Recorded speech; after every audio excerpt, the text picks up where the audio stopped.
जय भोजपुरिया समाज। जी हाँ भैया, आप सबके बता दी भोजपुरी के पावर स्टार पवन सिंह के पावरफुल फिल्म जौना फिल्म के नाम बा भैया क्रेक फाइटर।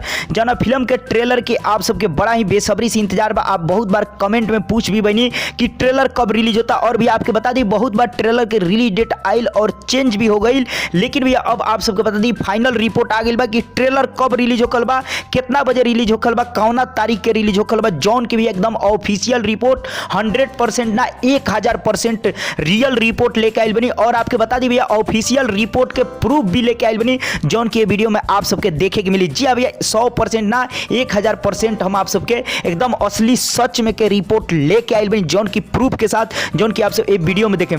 तो चलिए भैया, सबसे पहले हम कहें कि ये चैनल के सब्सक्राइब कर ली ताकि यही तरह के खबर आप सबके मिलत रहे, और भैया घंटी के भी दबा दी। चलिए भैया, आप सबके बता the power star Pawan Singh के पावरफुल फिल्म जौन बा क्रेक फाइटर, जौना के भैया ट्रेलर के आप सबके इंतजार बा। तो भैया आप सबके बता दी ऑफिशियली रिपोर्ट आ गई बा 100% ना 1000%। हम पहले भी कह दनी, अभी भी कह रहा बनी, तो भैया हम प्रूफ भी दिखाएं। तो सबसे पहले आप सबके बता दी कि क्रेक फाइटर में भैया स्टार कास्ट में पावर स्टार पवन सिंह, चांदनी सिंह, संचिता बनर्जी, निधि झा उर्फ लुलिया और भी बहुत कलाकार बनो। जी हाँ भैया, अब ट्रेलर के बात रहल तो आपके बता दी ट्रेलर भैया आप सबके बीच आज रिलीज हो रहा बा। जी हाँ भैया, आज 17 मार्च के कितना बजे तो वो भी बता दी भैया 11 बजे। जी हाँ भैया, 11 AM यानी दोपहर 11 बजे आज 17 मार्च के आप सबके बीच क्रेक फाइटर के ट्रेलर रिलीज हो रहा बा। जी हाँ भैया, एकदम ट्रेलर रिलीज हुई जौन की वेब म्यूजिक यूट्यूब चैनल पर। जी हाँ भैया, वेब म्यूजिक यूट्यूब चैनल पे आप सबके बीच आज 17 मार्च के 11 बजे रिलीज हो रहा बा। जी हाँ भैया, अब आपके बता दी प्रूफ के तौर पे डिस्प्ले पे आप सभी तस्वीर देख सकते हैं, जौन के ऑफिशियल पोस्टर जारी हो गई बा, पर लिखल बा साफ साफ ऑफिशियल ट्रेलर 17/3/2019 11 AM। जी हाँ भैया, यानी साफ साफ ऑफिशियल ट्रेलर आज 17 मार्च के दोपहर 11 बजे रिलीज हो रहा बा, जौन की आप सब प्रूफ के तौर पे देखनी है।